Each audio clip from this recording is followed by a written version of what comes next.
It is now. Should we close this window? Oh yeah, we Better had. Yeah. Well, take two. All right.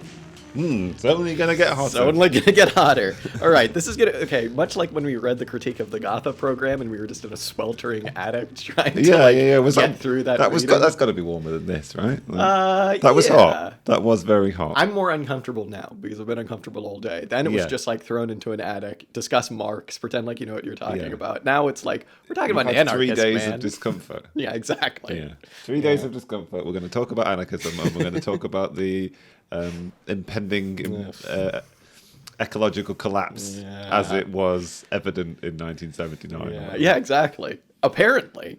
Coming off the last 2 days, it's been pretty weird. I've been feeling very apocalyptic, I think, again. Just because you get that kind of concrete smack in the face every now and then. A couple of months ago, I forget exactly when it was, the weather around here, for the royal listener, south of England, southeast of England,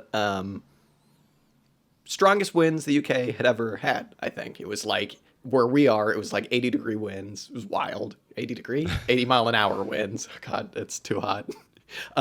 Past 2 days, yesterday it got up to 102 here. I think the hottest temperature ever recorded in Wales, Scotland, England was yesterday. Pretty brutal. Not Northern Ireland, though, funnily enough. Things are getting pretty weird. I went to go for a run yesterday, and I don't know if there were wildfires around here, if it was just the ones on the continent, but up where I went to go, it was very smoky, and I had to stop. So it's felt very weird these last few days. I think we only thought it good.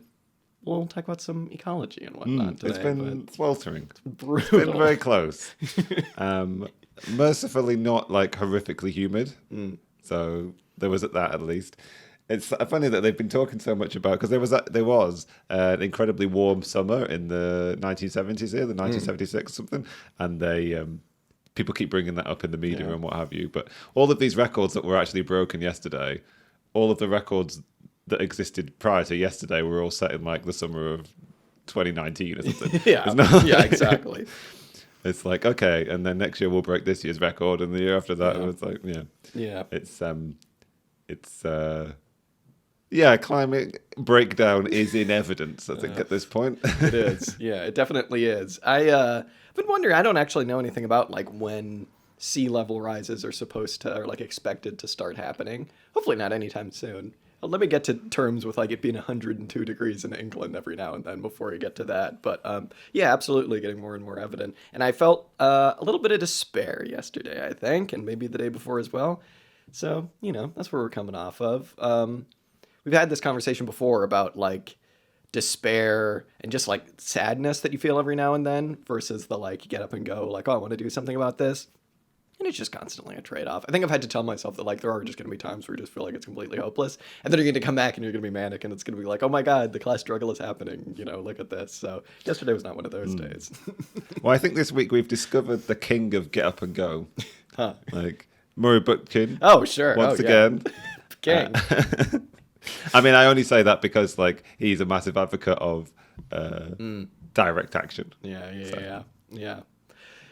Well, the listener can see for themselves who we're reading this week, and indeed, Dan, you just said I gave it away. Murray Bookchin. But I mean, I don't know. I was thinking about this because we've read Murray Bookchin once before, but even though I don't think we necessarily hold to any ultra specific ideology, I think that there are at least some kind of ideological through lines that we can maybe see that we're either starting to develop or that you could kind of draw through most of what we've done in, say, the past year.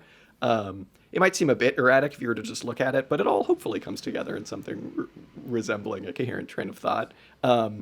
I feel though, Dan, the listener might now see that we're reading Murray Bookchin again and be all right, this kind of doesn't really fit in with the systems theory or the Perry Anderson, Ellen Weakson's Wood, Brennerism stuff. What do you think? Do you think that this fits in a coherent way with what we've been talking about? Or is this just something completely out of left field where we were we're going to discuss this we discuss an Errol Morris movie? Yeah, this is an idea that Jack put to me just before we started recording, that resorting to reading Murray Bookchin might be equivalent to resorting to watching an Errol Morris movie, where we're just what the hell are we going to do this week? We'll read Bookchin. We'll read Murray Bookchin. Okay, And it's not like we've continued reading the same Murray Bookchin book that we read like 2 and a bit years ago. We've just started a different Picked one. a new one. Yeah. I was thinking of it as kind of a return to form, in that it's a bit like what we used to do, which is pick a book and then read the first chapter of it, and then talk like we had read the book or knew what we were talking about, or we could represent the book fully.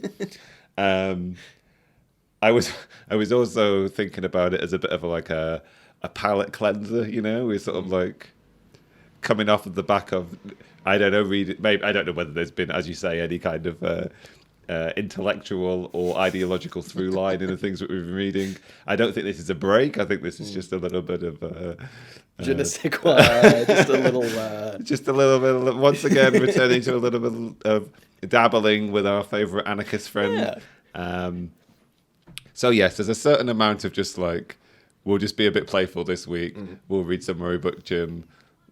We like lol with Google Murray Bookchin again. I will say, but I think also there are some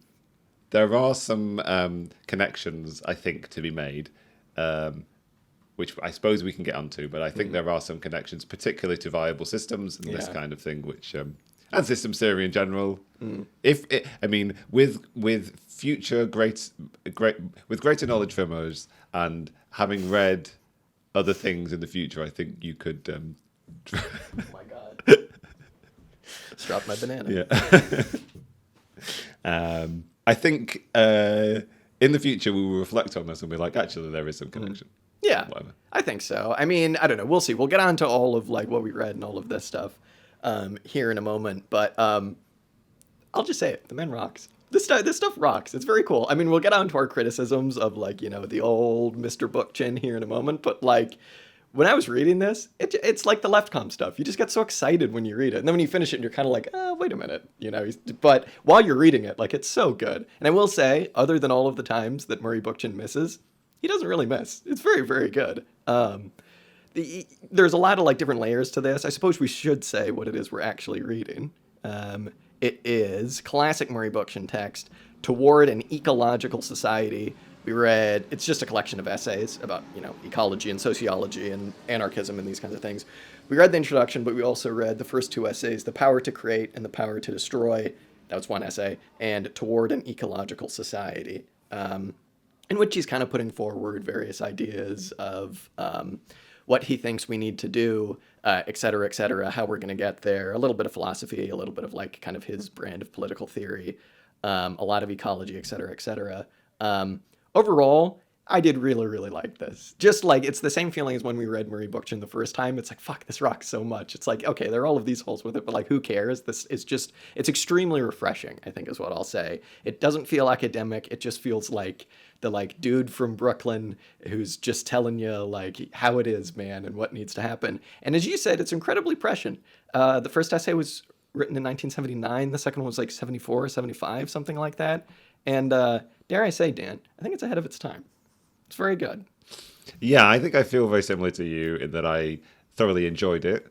I think the first Murray Bookchin text that we read, I forgot what it was called, was quite, it was deeply philosophical. It was very heavily laden with Murray Bookchin's fidelity to Hegelian philosophy, and also very heavily anthropological in some ways that I think maybe went over my head as well. This was sort of the perfect synthesis of like scathing polemic in a way which sort of I can read this text and sort of almost hear him ranting. Yeah. Yeah. But in an incredibly eloquent way. Yeah. So it's incredibly enjoyable to read. And also, yes, as you're right to say, it's sort of like, it does weave together these threads of sort of like anthropology and political theory in a way which is very engaging, very easy to understand. And I think also, although we did just take the first few essays from a collection of essays and then decide to make a podcast episode about it, I think these 3 essays do hang together quite nicely. Well, the introduction of the first 2 essays in this book hang together quite nicely as a kind of broad overview of some of his attitudes toward ecology and what that means, and the way in which he is synthesizing or even prioritizing thinking around ecology as being central to his outlook on politics and political theory and sociology and what is to be done. what is to be done, indeed. I love that he rants against the man in the White House, and it's just Nixon. I don't know, that cracked me up so much. He's like, well, the man in the White House would have you believe we're winning the environmentalist struggles. And it's like, he's talking about Nixon. I don't know. Just the idea of like Murray Bookchin's arch nemesis, Nixon, is just very funny to me. I don't know, both very funny people. I've been wondering, do you think there would be a Bernie Sanders if there hadn't been a Murray Bookchin? Wow, good question. Wow, all right, interesting. We'll have to say only in the sense that, like, I feel like the greatest impact Murray Bookchin's philosophy has had has been an influence in the sort of like political milieu of the kind of the people of Vermont. Yeah, the people of Vermont, or the Possibly. sort of like the sort of northeast of America, the Ben and Jerry's types. Yeah. Perhaps. Yeah. Perhaps. Yeah, it's a good question. Also, they have a similar style of like, Yeah. I don't know if I would want to sit next to either of them at a bar, quite frankly. Bernie would be more endearing. I said this last time we talked about Murray Bookchin. Bookchin would just talk your ear off and you'd be like, yeah, whatever, man. He'd be like, et cetera, et cetera. Yeah. You do. I guess it depends what kind of mood you're in. Sometimes you run into these people who are enthralling, but also just gonna rant and never let you go. Yeah, it's like I don't think it would be a fun night out at the bar. It depends what mood you're in, I guess. Yeah, exactly. Well, what are you gonna do? I don't know. These, as you said, these three things that we read all flow together very nicely. So I don't know if there's any point in necessarily going through them chronologically. And in fact, right now I'm going to do the exact opposite, because I think that the last paragraph of that essay sets things up very well. I'm just going to read it real quick. He says, I suppose I could discuss these issues endlessly. Indeed, Murray Bookchin, you probably could. Let me conclude on a rather ruthless but honest observation. The unique freedom that could await us results ironically, or should I say dialectically, from the fact... maybe. That's the way we use the word dialectic. Yeah, exactly. I don't know. Should you say that? I guess. Maybe it's dialectic. Who knows? From the fact that our choices are woefully limited. A century ago, Marx could validly argue that the alternatives to socialism are barbarism. Harsh as the worst of these alternatives may have been, society could at least expect to have recovered from them. Today, the situation has become far more serious. The ecological crisis of our time has graduated society's alternatives to a more decisive level of futuristic choices. Either we will create an ecotopia, which we'll get into that word, it rocks, based on ecological principles, or we will simply go under as a species. In my view, this is not apocalyptic ranting. It is the scientific judgment that is validated daily by the very law of life of the prevailing society, which means bourgeois society. It's written in 1974. That's pretty killer. How often do you think he was told he was just an apocalyptic ranter? Yeah, every day. Probably quite a lot. His editor, his publisher, his friends, the people at the bar. Yeah, but that I mean, in so many ways, that end paragraph is startling.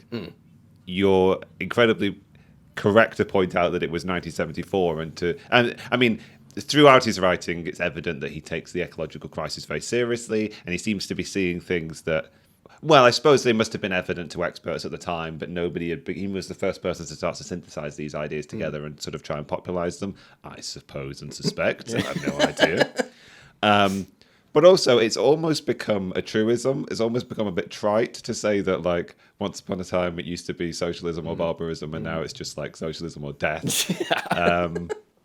But if you ever want, I think Murray Bookchin can probably lay claim to being the first person to flip that on its head and be like, no, like, we either have socialism or we drive ourselves to the point of extinction. Yeah. And he does, that sort of the dialectical tension around this is made quite evident in this text, because he's constantly talking about, basically, in order to survive, we have to set ourselves free. It's got this intense, I mean, almost from the introduction onwards, there's this intense commitment to an ethics, which is, maybe may have phrased it again, like, the central tenet of his political theory through this is that we have to have what he calls libertarian communism, or you call it whatever you want, or we die. And it's not like utopianism anymore. Once upon a time, pre the Industrial Revolution or whatever, like, you had these utopian thinkers and they would just imagine societies, sort of perfecting societies with their own plans and whatever, a tendency which Marx rightly criticized. But at this point in time, given the development of technology, And also, more central to his thinking, given the impending catastrophe, we really have to fix this. And it's not even a matter of just like fudging the fix. We have to liberate ourselves, set ourselves free. And it's only through the actual character of what a libertarian communist society would be can we actually preserve our existence on the planet. But that's the point he's making, I guess. Yeah. I mean, it's interesting because I was trying to figure out if that was all just that analysis was just coming from like they're cutting down the forests, man. And when it if we had no more forests, it's going to be a bummer. We just, no more national parks or whatever kind of thinking. But no, he lays it out. It very clearly comes from like a very clear analysis of bourgeois society and of capitalism and of this understanding that we no longer manage production. In no sense, production entirely manages us. And if you take the the fact that everything has become a commodity now, to its logical conclusion, everything in the environment has become a commodity. And if it's profitable to, exchange for that commodity, whether it's a rainforest being leveled or whether it's, raw resources being ripped from the earth, it's going to happen, right? As long as it's profitable to do. So he understands his political theory, I suppose, definitely like to a certain extent. He's definitely not just pulling this out of like some hippy dippy like love for, our ecosystems dude or whatever. He lays in pretty heavily towards the beginning on like anything that he thinks smacks of of economic determinism. So like anything that as a what's the word, like a vein of political thinking that is emancipatory, any kind of emancipatory political theory that is based entirely around the economic question, he's like allergic to. He's just like, this sucks, it's bad. And it comes down to like classic Murray Bookchin, it's hierarchy, man. And he gets into some pretty interesting theories on hierarchy and all of this, but I think it's worth pointing out his understanding of the ecological crisis is definitely based around like, bourgeois society and of the trading of commodities and all of these different things. But much like when we read our good friends, the left comms, the council communists, and they're allergic to any kind of like party or organization or thing like this that's sliding over the working class, Bookchin like obviously goes further and he's just like, anything that is decidedly economic in its political thinking is bad, dude, because you can still have these forms of hierarchy that are going to lead to like either kind of environmentalism, which he hates, or, kind of like more social hierarchies, men over women, old over young, that kind of thing. So yeah, he ties all this up in a really refreshing, interesting way. And while the whole kind of like economic determinist thing is a little bit like, okay, well, what about both? Maybe, perhaps, why not? It's all fascinating. And I think he does a very good job of dialectically working his way through it all, I suppose. It's funny, isn't it? I think we encountered this last time we read him. Like, he has this reverence for Marx, but I think he also thinks that he may have made some fundamental flaws. But he does really have this massive disdain for Marxism. Yeah. Fair. The Marxist Party, because he's come out of that tradition, right? He comes out of the I think he's in he's like in the youth wing of the Communist Party of USA or whatever. So I think he's definitely come out of that tradition and come out of like trade unions and that kind of thing. And there's a couple of like in the early stages in the introduction of this. He has a few villains. One of them, particularly as they pertain to his reading of the landscape of the ecological movement, I suppose. There's the kind of like managerial elite, and we sort of know these people now, I suppose, the people who work at the non-profits or the charities, people who are part of that sort of hierarchical structure of organizing protest and resistance to any number of different degradations of the environment, or I mean, the same structure applies to all like non-profits and charities and that kind of thing. Obviously, he's scathing of them because he really wants to champion the autonomy of the people involved in the movements and doesn't want to see that autonomy given over to this bureaucratic hierarchy, which in the end is always going to drift towards sort of like reformism and compromise and blah, blah, blah. And then he's also really scathing of the sort of the Marxist academic, the Marxist organization. I think he just refers to them as socialists in general, the way that socialists are interacting with the environmental movement, because they also seem to come along with this sort of like bureaucratized hierarchical structure, which, as you say, he seems to like he suggests is a result of their commitment to reading all social struggle as being economic in origin, and the primary political struggle is overcoming economic exploitation. And classical anarchist fashion, as you say, he's sort of like has a more expansive reading of politics, right? Now, whether we agree with his characterization of Marxism, whether we do or don't, like I'm very interested in how central the sort of economic reproduction of society then leads into all the other characteristics of society that sort of come above it in the sort of classic base superstructure model, although we would eschew that metaphor in and of itself. Yeah. So I don't agree entirely, but certainly we should always be on the lookout for unnecessary hierarchies that are forming, and obviously we're not pro-hierarchy, right? So, This is a pro-hierarchy podcast. yeah. What about that? So we're certainly with, I think, Murray Bookchin in that tenor and tendency. Yeah, I mean, I think it's fair. I think a lot of times, commies and Marxists in general, or whatever a socialist is, right, tend to not privilege hierarchy really at all. I mean, what can you say about anarchists, right? Anarchists are like all about the concrete. They're all about like direct action, what's going on around you, your interactions with everybody, and like the emergent totality of the whole. Like, okay, perhaps, we'll think about that later. Like, let's just do what we can do right here, man. And I think, yeah, that idea that he brought up of like the managerial radical, I think is really interesting. Like, I think he's absolutely right, quite frankly. I mean, he says that the managerial radical becomes this kind of like bureaucrat within these structures, right? And they're much more concerned with like method over goal, right? Like, how is it that we should actually be organizing? And you see this all the time. I'm sure everybody who's tried to get involved in like any kind of social movement has seen people like this. I mean, we see it with the Black Lives Matter campaigns, where like the actual, like many of the concrete on the ground organizers have been doing like fantastic work, but then they kind of like get swatted with a stick by like the kind of like, larger BLM TM, overarching movement as a whole.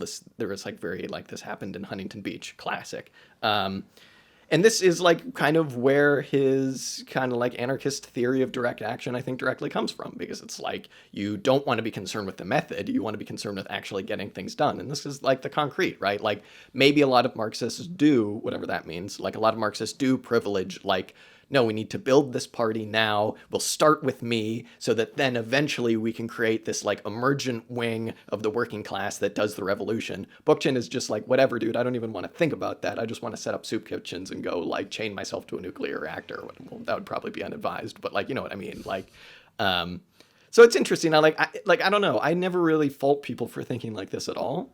Because the typical, like, haha, I'm a smart communist response to this would be like, well, what is your end goal here? Is this actually going to help bring about a revolution? You need to be thinking a million steps ahead so that everything you do is building towards this, hedging our bets perfectly to have the perfect revolution kind of thing, right? Whereas, I don't know. He's just thinking like, what can I do now to make things a little bit better? And this is, you get Marxists like laughing at anarchists for like chaining themselves to trees, but it's like, hey, you don't see us doing that, and it's like good for them. I don't know. So while there are criticisms to be made, I'm not fully on board with it, but it's like good for you, It does seem like Murray Bookchin's is a piece of classic prefigurative politics. It's that contradiction between can you live the future society now almost? And that's what he is advocating, right? And so that's why he is selecting a certain repertoire of tactics over another, but then also really prioritizing the autonomy of the individuals, because it's their activity organizing protest which is teaching them to take control of social and everyday life, which is going to lead to build the foundations for the future society kind of thing. And there are certain elements of other radical traditions, the Marxist tradition, which would recognize sort of those ideas, right, in terms of organizing the workers' movement so that it can then organize society. But there are sort of tendencies, I think, within the Marxist or socialist tradition, which is also very much, well, we can't know what the future society is going to be. We can't know what communism is. We're very much locked into our present understanding, I guess.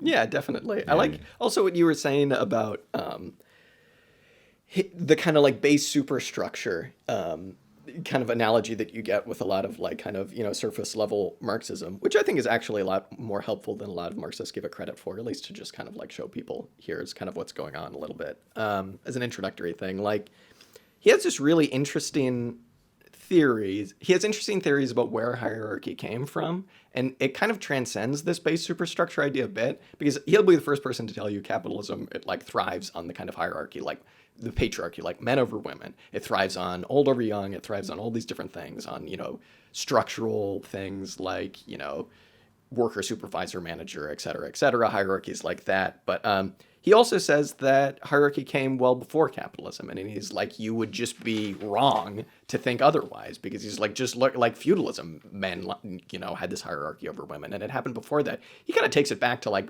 the dawn of civilization, quote unquote, whatever. All I can really say about that is like, not an anthropologist, couldn't tell you. Sounds pretty convincing to me. Like, I get it. But he's absolutely right, and this goes back to his economic determinism, that he's like, you suck, economic determinism, because you can't think of this base superstructure simply like that.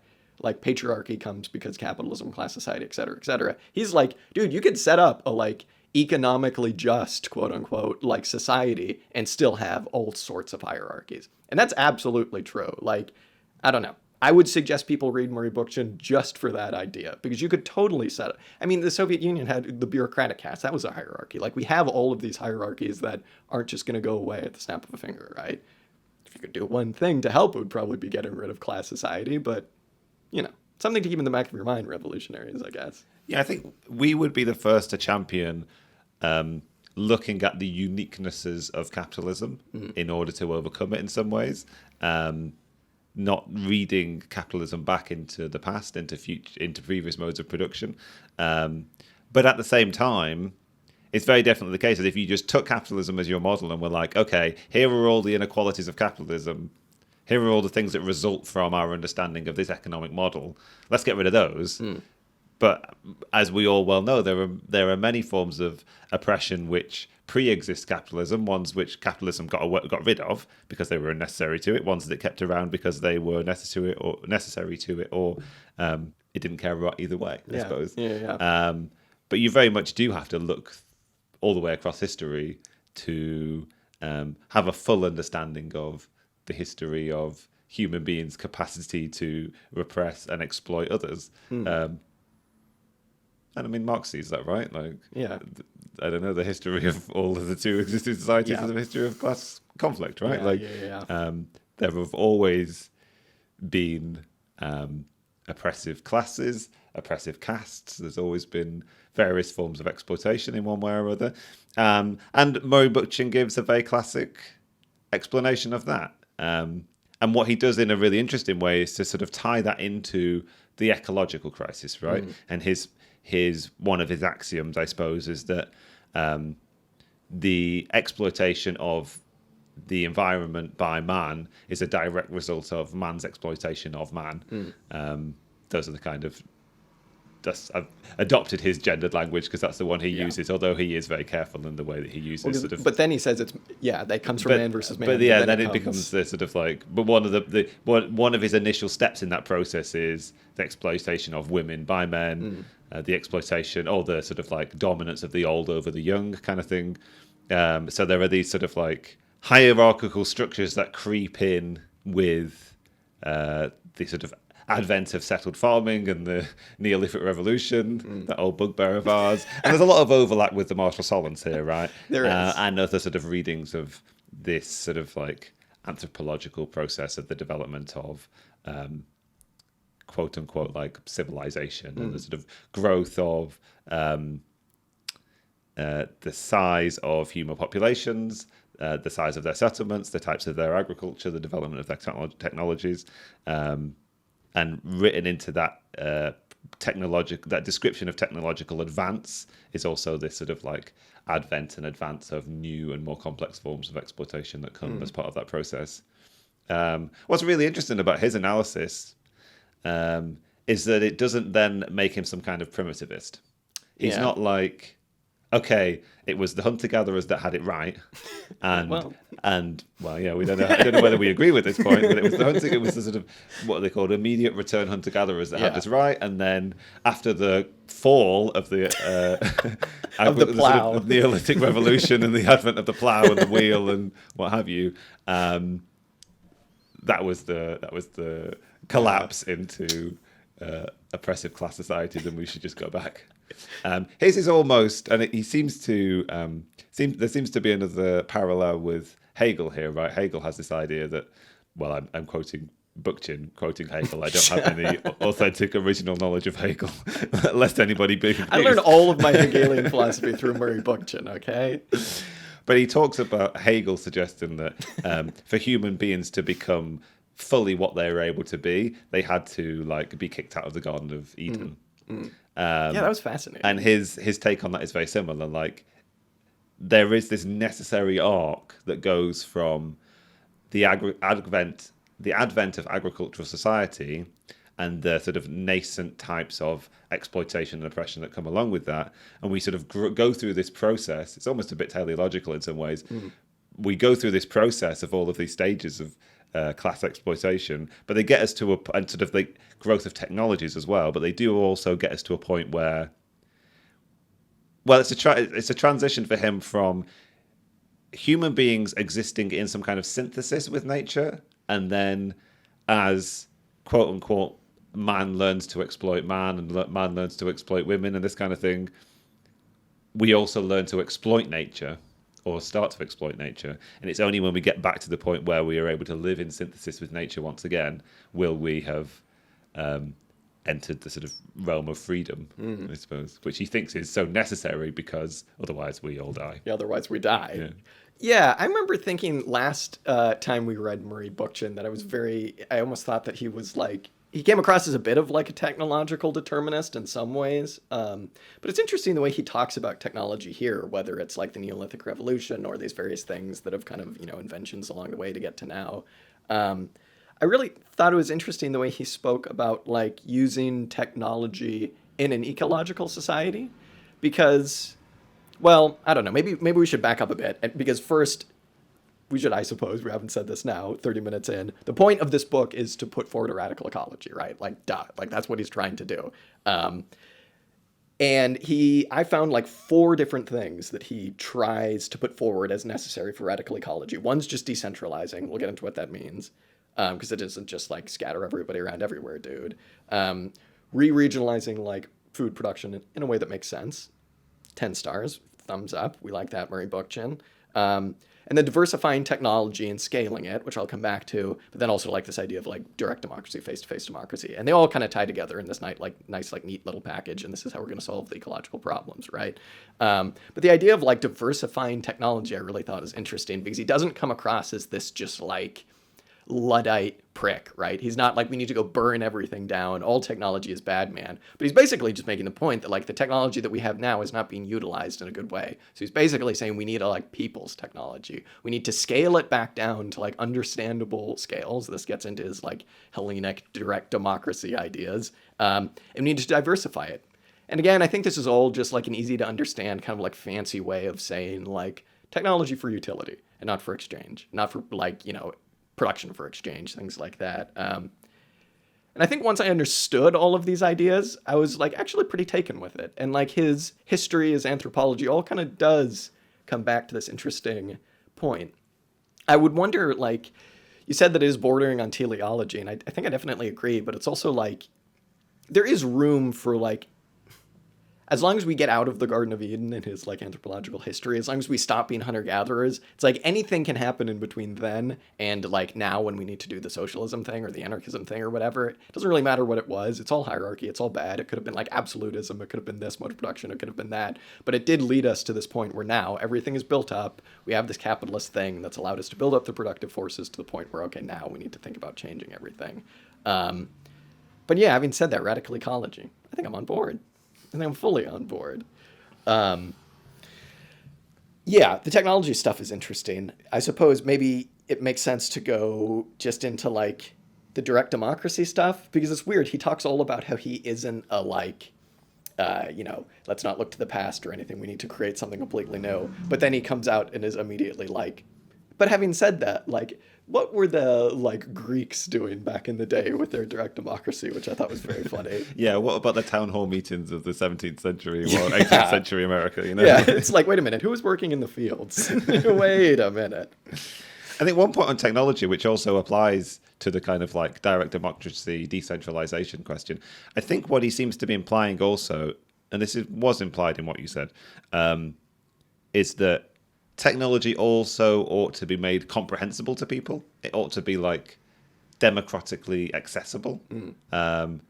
Like the technology should be scaled to the sort of like size of the society, so that the society, whatever so that subunit is, whether it's the sort of small city in the sort of Hellenistic vein, I suppose, people are then in a position to control, to, I suppose, monitor and actually work upon this technology themselves, I suppose. But I think like it's sort of like classical anarchism to be like, and the only way to be anti-hierarchical in your organization of your society is to do direct democracy and small scale and what have you. But I don't think he's like he's not sort of fetishizing those. He's not pulling them out of the air because that's what he's supposed to say. It's not it's not utopian in that this is once again it comes back to his particular brand of utopianism, right? It's not utopianism in the vein of the 19th century utopian who is just creating their own blueprint out of nowhere for what society ought to be like. But again, it comes back to this question of the only way to actually, for human beings to actually survive and thrive is to live in this kind of form of free, egalitarian, decentralized society, because that's the only way we can actually get a grip of our impact on our local environment, our national environment, and our global environment, I suppose, and live in synthesis with it. And that's what all of these, I suppose, all of those elements of what his sort of future society is meant to be like, is all around how will human beings live in some kind of synthesis with nature. Which, I think that's I think that very nicely goes into Marxism, very nicely fits with it, because it's like, labor isn't the only thing. Like, you can't just be economic determinists. Like, the reason all of those are based around ecology is because the other part of your use values, they don't just come out of nowhere. They come out of nature, and like that's explicit in like what Marx writes. It gets forgotten a lot, and so it makes a lot of sense to like center your political thought not just around labor, but also around your entire ecology. It rocks. The direct democracy thing I think is very funny. It's very like it makes sense. Like it all ties up with his decentralization. Like he really says that like, in order to abolish the divide between town and country, which is necessary to create like this radically like ecological future, you need to have like these decentralized little hubs that are small enough for people to meaningfully engage with the politics of their little units, and also built entirely around like the ecological like zone that they find themselves within. So it is like a very neat little package. I'll say it again. Like it all fits together, all of his thinking in like many different ways. I kind of wanted to go back to the sort of discussion of how he feels about pre-agricultural hunter-gatherer societies and why he's not saying we need a return to this. And a lot of it revolves around this sort of development of technology, I suppose. And also I sort of wanted to correct myself in suggesting that it's teleological in some way. Because in the introduction, he speaks at length about his idea of scarcity. And he's sort of suggesting that what is scarcity versus abundance for your sort of pre-agricultural immediate return hunter-gatherer is totally different to what the experience of scarcity versus abundance is to someone in modern society kind of thing. And so our sort of like, our needs are dictated by the nature of the society which we live in. And that's almost a good thing, right? He is championing the development of technology and he's championing the expansion of our needs and our capacities. But he's kind of what he's saying is he sort of admits that what we need to do is limit growth somehow. But he's sort of suggesting that we have to choose to be able to do that rather than have it forced upon us. If we end up forcing that upon people, that's not the overcoming of scarcity and the living in a post-scarcity anarchist society kind of thing. So I think part of advancing this capacity to choose, this capacity to determine for oneself, is also part of overcoming the scarcity of pre-communist society, I guess. So there is this sort of essential development from stage to stage through history, but it's not sort of teleological or circular. It's kind of like it leads. There is space for history in the way that we understand it as sort of like just random occurrences or like I don't know, material developments. Yeah. It's not teleological, it's just hindsight. Of course that's the way it worked, because that's the way it worked. His ideas, you're right to touch upon the ideas of like scarcity and stuff, because obviously limiting growth. This is an idea that used to really scare me, I think, when I went from being like, communism is everyone having everything, to like, communism is everyone having enough so that we can like survive on this planet, right? Which we've been able to do for quite some time. The idea, getting around that, like on one end, having your kind of like fully automated luxury, like everybody gets an infinity pool thing on one end, and on the other end, just like, you know, the Jack Comet, just like return to nature, everybody kind of thing on the other end. I think he navigates actually really well in his like radically ecological society. And instead of saying that like we need to produce enough for everyone to have this like base standard of life, because it's like, well, what the fuck does that mean? What is a base standard of life? Presumably it would just be like food, shelter, water, and whatever. But it's like you could draw the line anywhere you wanted.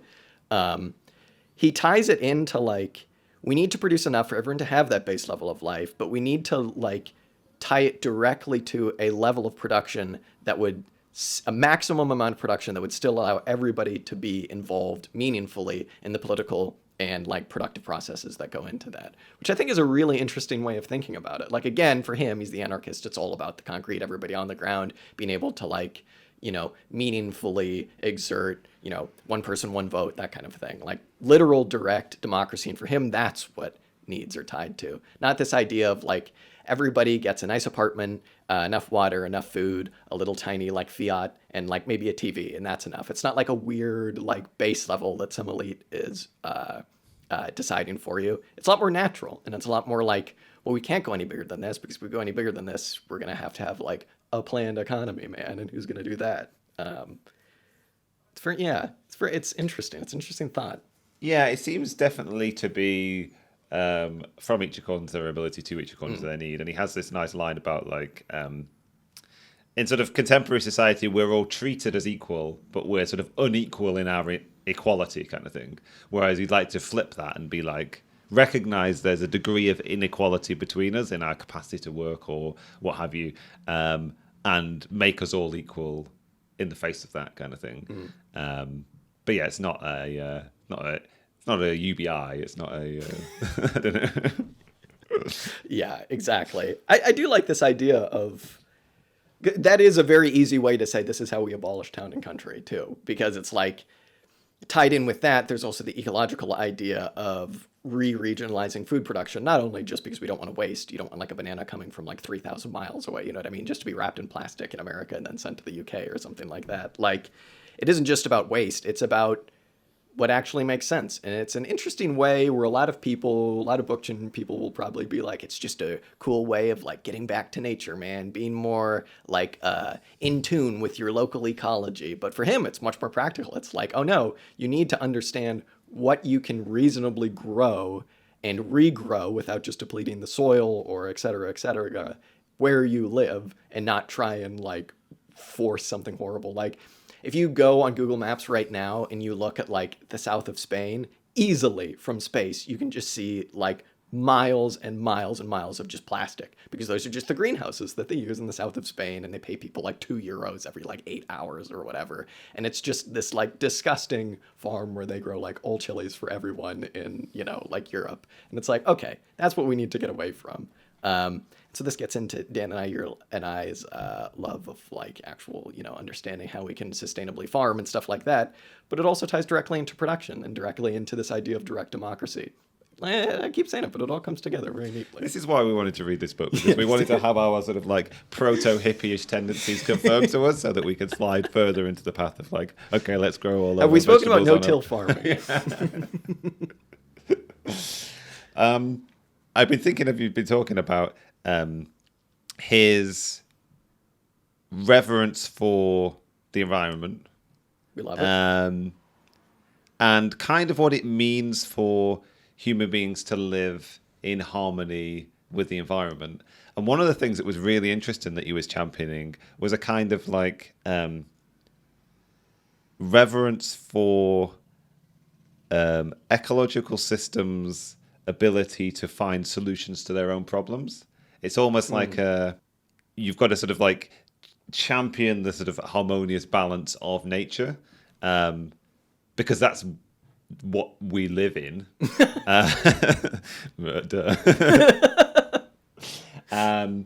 But also coming back to this idea that like he is championing ecology and also representing the degradation of our natural environment as being so apocalyptic at a time when people weren't even talking about carbon dioxide levels in the atmosphere kind of thing. And he can still rattle off a huge long list of sort of environmental crises of various different levels of apocalypticness kind of thing.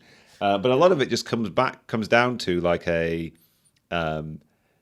general degradation of the complexity of the ecological system. And he makes the point that when I think we've talked about this in the past, perhaps at some point or other, when systems reach a degree of a certain level of simplicity, there's the possibility of them falling into crisis kind of thing. And here there is some overlap between like systems theoretical thinking. You've got insufficient variety in the natural environment to actually, or in the going to get very complicated in my viable systems model language here because multiple uses of the term environment, but like an environmental system, if it's the degradation of its internal variety is so much that it can no longer cope with the shocks to its external environment kind of thing, you're going to get to points of breakdown. And this is where we are now in 2021. It's not just global warming and the heating of the planet. It's 2022, sorry. No, time. What is it? I don't know. And we're getting to the point where there are all of these impending breakdowns in our various ecological systems. There's all these kind of like horrific feedback loops that at threat of coming into place, and we have some kind of Jack's becoming more and more like stressed as I talk. God. And it's almost this is what he can see in the 1970s, right? Incredibly prescient.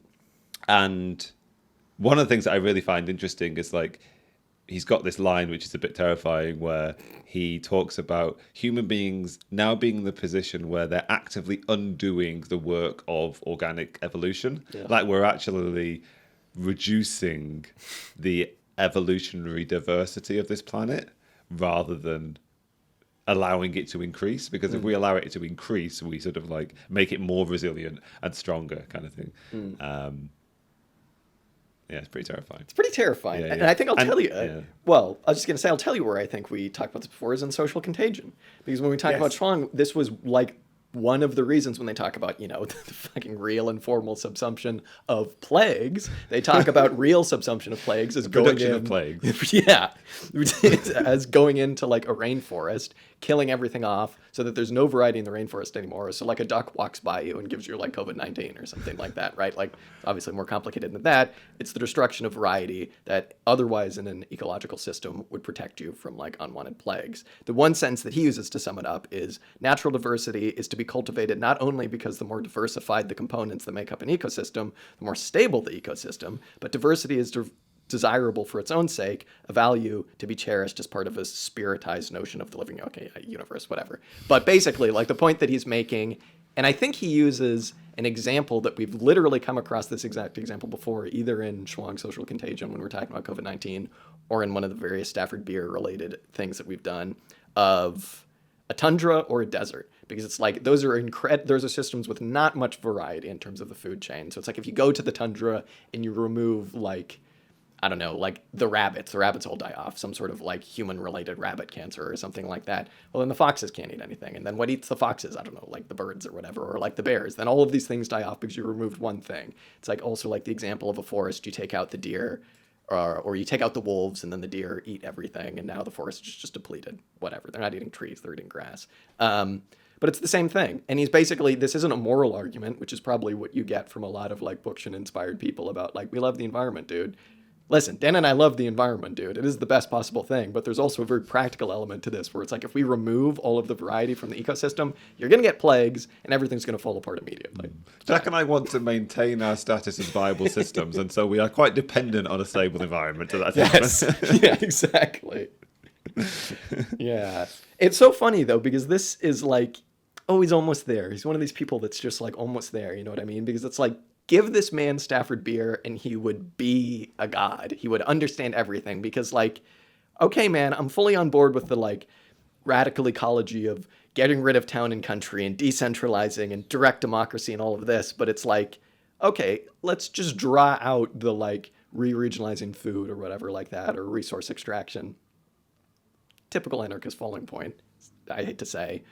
Resources are not distributed evenly on the planet. So what's your political structure for getting, say, I don't know, this would piss them off, uranium or something like that. I don't know why, okay, uranium or whatever, to like California. How would you get coal to like a place that doesn't have coal? I don't know, presumably they have coal everywhere. But like you would need some sort of overarching structure where it isn't just maybe just direct democracy, because things just aren't evenly distributed. And it's like, ooh, he's almost there. It's like, how do you do that? Man, you're talking about systems theory, just crack open, I don't know, one more, you're almost there. Yeah, I did feel like he was pushing very close to elements of the viable system model as it applies to organizing organizations, I guess. How you could imagine a viable systems model being applied to organize or structure elements of a egalitarian society, whether that be a workplace or some kind of democratic decision-making structure kind of thing. His pushing up against, he is knocking, he's sort of pushing on the door of that idea kind of thing, but never quite stepped into it. One of the ways this felt most evident, or one of the ways in which I took an issue with him here, I guess, and it's a problem because it's also an element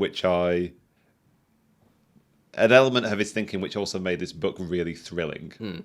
One of the really thrilling and enjoyable things to read about this book is how his politics and his political theories are so uncompromising. And it leads to a lot of his polemical writings, right? Because like in the introduction, he's got this really strong ethic of like, he totally forecloses or eschews the possibility of like a politics based on trade-off and negotiation and lesser evils. And he really feels like under the influence of these sort of like managerial elites or these sort of like quote unquote scary socialists or what have you, what he sees as the nascent ecological and environmental movement is slipping into this process of like bartering with states and corporations, and we'll have this little bit of lesser evilism. Okay, we won't have quite as much pollution as we had before, and this is kind of how it has played out. This is kind of how it's structured. And it plays into his distinction between ecology and environmentalism, right? Like ecology is this system of like that he's describing, and environmentalism is just like limiting the damage rather than it's us outside the system as opposed to part of it. Yeah. So there is this kind of like really fervent commitment to this sort of like really uncompromising politics, and then there's two tactics which he really talks about in one of these essays. One of them is direct action, and one of them is affinity groups. And he's talking, and it's really fun actually, because he's like, okay, unlike some sort of like tactics of some of these sort of like other environmental movements or whatever, these aren't just like strategies to achieve a certain outcome. They're actually essential to this process of overcoming a hierarchical society and getting into sort of eco-communism, I guess. Yes.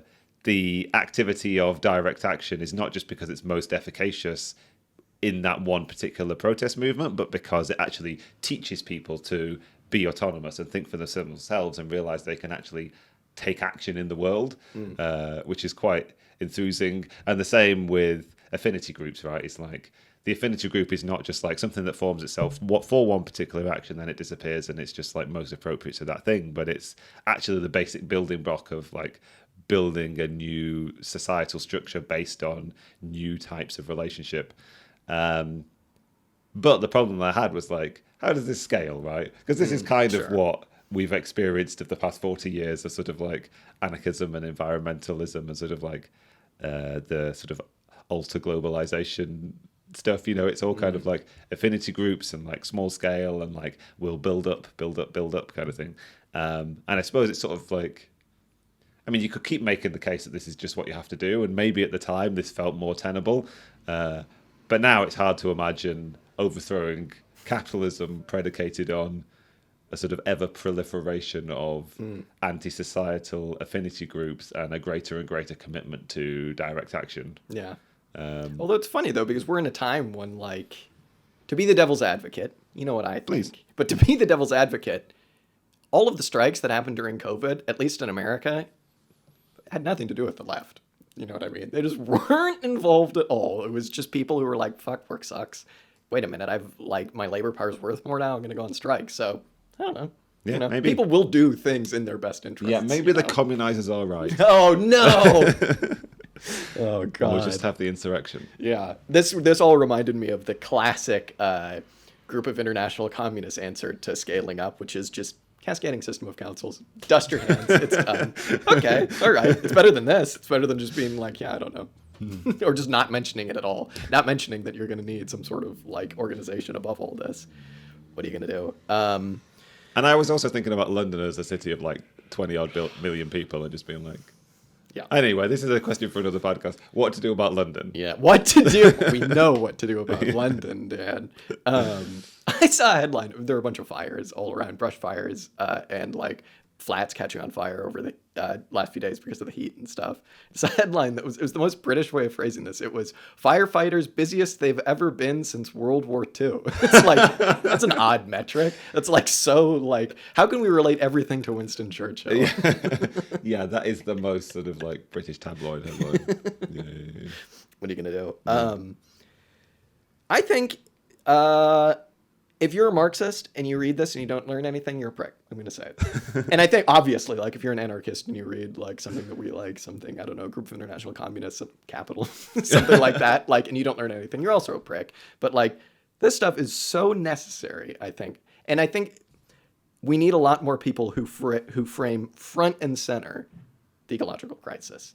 And I just love the way, and all of the reasons I disagree with him or whatever, I just love the way that everything is based around ecology. And he does it in this really interesting way that it's not really quite value theory or anything like that. It's not quite systems theory, but like he ties it all together. And he doesn't really make the point in this that, you know, the typical Marx quoting William Petty or whatever about, you know, labor is the father, nature is the mother or whatever of use values. But like, you see it in this. Like, we need to be treating these things equally. Like, it isn't all just about the economic question of labor. The whole point of his kind of systems theory-esque approach to the environment is to make the point, as you were saying, that environmentalism is not going to work because it places us outside of the environment as this thing that is somehow divinely above everything else to exploit the environment. He needs to say, no, how can we recognize, A, that we're in this environment, that we're a part of this system, we're not just aliens or whatever, and how then can we manage our resources and our extraction from that? And it's so cool. And it walks this line that I love between like typical anarchisty, like chain yourself to the tree, you know, love the animals or whatever stuff, and just like this guy's read his Marx and he gets it. There's an essay in here classically called something like Marx as a bourgeois philosopher or whatever, which I think we should get to at one point. Sounds very funny. But it just rocks. And I hate to say it, everyone should read it. Read Murray Bookchin. Mm-hmm. He very differently does speak of the specificity of capitalism, and how he understands capitalism is very Marxist in its tenor and nature. He recognizes it as a system for the production of commodities, and labor has become a commodity, and like blah blah blah blah, et cetera, et cetera. So yeah, I have no intention of suggesting that he doesn't recognize or understand the specificity of capitalism.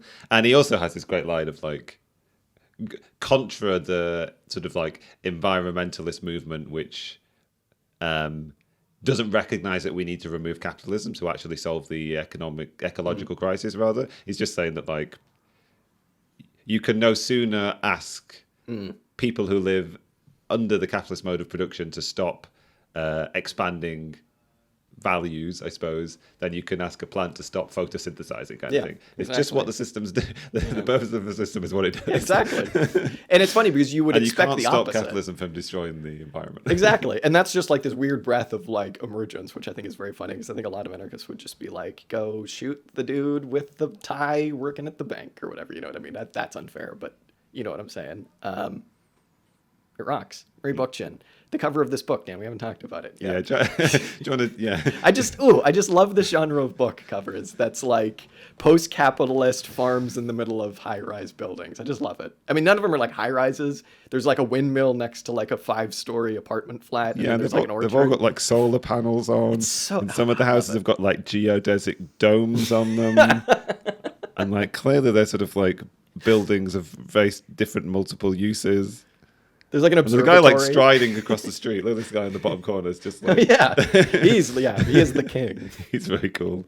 And there's bicycles on the back of the bus. Several windmills, actually. A water wheel. A lot of windmills and water wheels. Yeah, clearly he's not rejecting technology like the Greco-Romans did. Yeah, exactly. One thing I also thought was very funny that we haven't mentioned is that in his first essay, he spends a lot of it being like, fuck nuclear power. It's the worst thing that's ever happened. And I was like, this is interesting. No one was doing that. And I get to the end and it's like, okay, I need to do some research because I think I know exactly what's happening here. He wrote it like 3 months after 3 Mile Island. So it's like, okay, that understandable. All right, I get it. Yeah. We got to get to the bottom of nuclear power. Yeah. I don't know how I feel about nuclear power. I mean, it's not great, but you know. Actually, no, I do know how I feel about nuclear power. We have no solution for what to do with the waste. Yeah, none of sure. Yeah, exactly. I mean, the typical response to that, though, is always like, well, coal waste just kills you because it goes into the air and it goes into the streams, man, and it kills way more people. And it's like, okay, it does. You're right. That's also true. The waste, though. Yeah. What are you going to do? Yeah. Nuclear power demands a level of long-term thinking that we're just not able to do. And understanding of like nuclear power, which we just maybe he's just like, this is a technology that we cannot democratize. Yes, so very maybe true. we just get rid of it. Let's have our own local. Everybody has a nuclear power plant in the bottom of their garden. Is that it? Everyone's mining their own uranium. Yeah.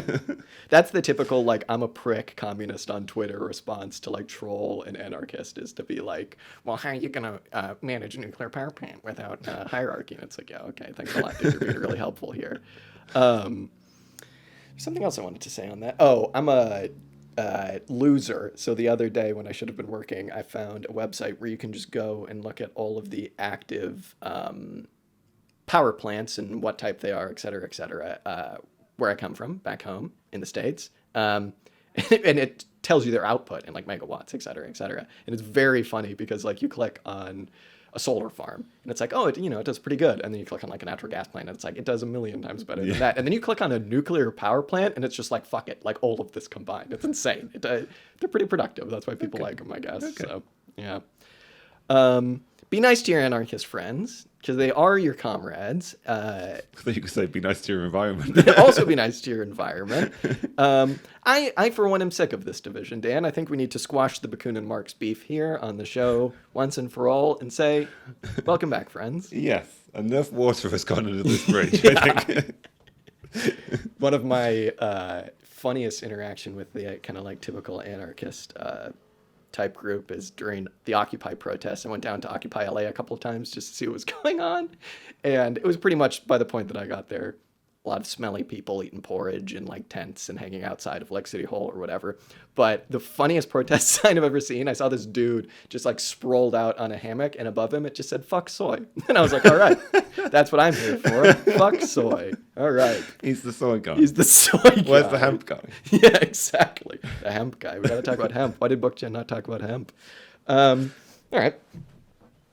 Yeah, Murray Bookchin. Read it, folks. Yeah. Yeah. Yeah. We'll be back next time with something that isn't Murray Bookchin related, sadly. We're going to try and put all of our effort into reading a whole book. A whole book. Rather than a few random chapters out of Yeah. the book. To be fair, this is a random scattering of essays in here. They're all towards the same point, and he's building up to something, but one's from 75, one's from 79. Yeah. I'd like in the middle of this book, there is a whole collection of essays on like actual ideas around, more specifics around technology, around organizing communities, about organizing cities and the town-city country distinctions kind of things. So then we should come back to this book and try and like read some of those middle chapters. And as you say, there's his attitudes toward Marx and Marxism are also spelt out more thoroughly in some of these chapters. So we should have a look at those as well at some point. I wonder if producing, like, if you were to just do like Group of International Communists, just like typical like labor time planning thing, if that would somehow on its own get rid of town and country divide. It would definitely like regionalize things to a certain extent, but still got to figure out what to do about London. I don't think that's going to solve itself. So it's a grotesque monstrosity. It is. It should never been allowed to get as big as it is. Yeah, it's too big. It's sprawling. We're going to be in one of the zones here. I think we've talked about that before pretty soon. Like zone If we're not going to be underwater. Yeah. Well, Well, London will be underwater. Yeah. So. We might have some nice beachfront property here. We'll see. Soon. All right. Well, this rocks. Murray Bookchin rocks. As Dan says, we'll be back next time with a book that I'm very excited to read. Back to the history stuff. No more of this anarchism stuff. No more of this reading stuff that we're super interested in. Back to the political economy for us. Back to the podcasting grind. To the trenches. Like 4 sides in the trenches, yeah. I think also, I mean, we've made a commitment to try and do more ecological stuff in the past, but I'd like to get back to that. I think we'd like to do that kind of thing because it seems increasingly pressing. Seems increasingly like, oh boy, let's do something about maybe that now. Expect some of that down the line as well. For no other reason than I'm really hot. We need to do something about it. I've been very hot for the last several days. Okay, well, yeah, I've been Jack. See you all next time. Go check out our videos on YouTube and our Discord and whatever. And thank you, as always, Dan. Thank you, Jack. Thank you, everybody, for listening. It's been an absolute pleasure, as ever. We'll see you next time.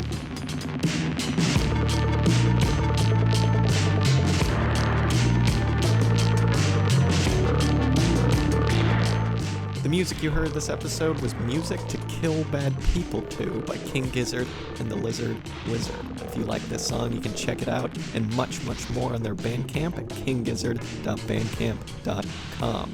Be sure and follow us up on Instagram, Twitter, and Facebook.